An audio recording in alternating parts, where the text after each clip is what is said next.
আসসালামু আলাইকুম ওরহমতুল্লাহি ওবারাকাতু। কেমন আছেন আপনারা? ভালো আছেন আশা করছি। আজকের আমাদের আলোচনার বিষয় রোজা।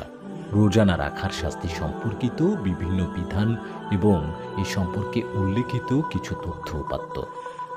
হাদিসে রোজা না রাখার শাস্তি সম্পর্কে বিভিন্ন সতর্কবাণী ও শাস্তির উল্লেখ রয়েছে। যারা বিনা কারণে, যেমন অসুস্থতা বা সফর ছাড়া রোজা ভঙ্গ করে বা ইচ্ছাকৃতভাবে রোজা রাখে না, তাদের জন্য কঠোর সতর্কতা দেওয়া হয়েছে। ইচ্ছাকৃতভাবে রোজা ভঙ্গের শাস্তি।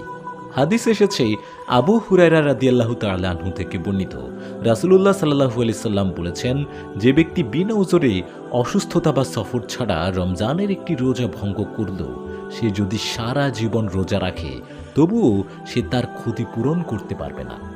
আবু দাউদ 2396, তিরমিজি 723, ইবনে মাজা 1672 নম্বর হাদিস। এই হাদিস থেকে বোঝা যায় যে রোজার গুরুত্ব অত্যন্ত বেশি এবং এটি ইচ্ছাকৃতভাবে না রাখার শাস্তি অত্যন্ত কঠোর।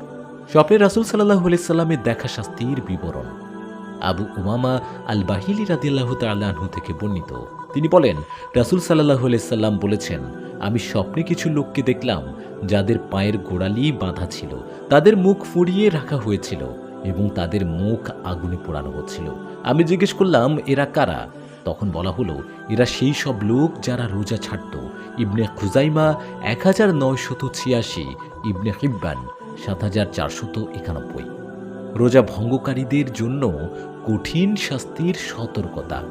রাসূল সাল্লাল্লাহু আলাইহি সাল্লাম বলেছেন, আমার উম্মতের মধ্যে কিছু লোক এমন থাকবে যারা রাতে খেলাধুলা ও গান বাজনায় মত্ত থাকবে, আর সকালে তাদেরকে বানর ও শূকরের রূপে পরিবর্তন করা হবে। ইবনে মাজা 4020, সহিহ আল জামে 5465। হাদিসের ভাষ্য অনুযায়ী যারা রমজানের রোজাকে অবহেলা করে তাদের জন্য দুনিয়া ও আখিরাতেই কঠিন শাস্তি অপেক্ষা করছে।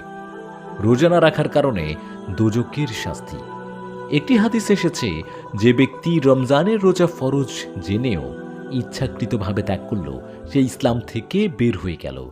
আত-তারগীব ও আত-তারহিব 1/420। পরিশেষে রমজানের রোজা ইসলামের 5টি স্তম্ভের একটি। তাই ইচ্ছাকৃতভাবে রোজা না রাখা বা ভঙ্গ করা একটি গুরুতর গুনাহ। হাদিসে রোজা না রাখার জন্য দুনিয়া ও আখিরাতে কঠিন শাস্তির কথা বলা হয়েছে। তবে কেউ যদি তওবা করে এবং ভবিষ্যতে রোজা রাখার অঙ্গীকার করে, তাহলে আল্লাহ তাআলা দয়ালু ও ক্ষমাশীল।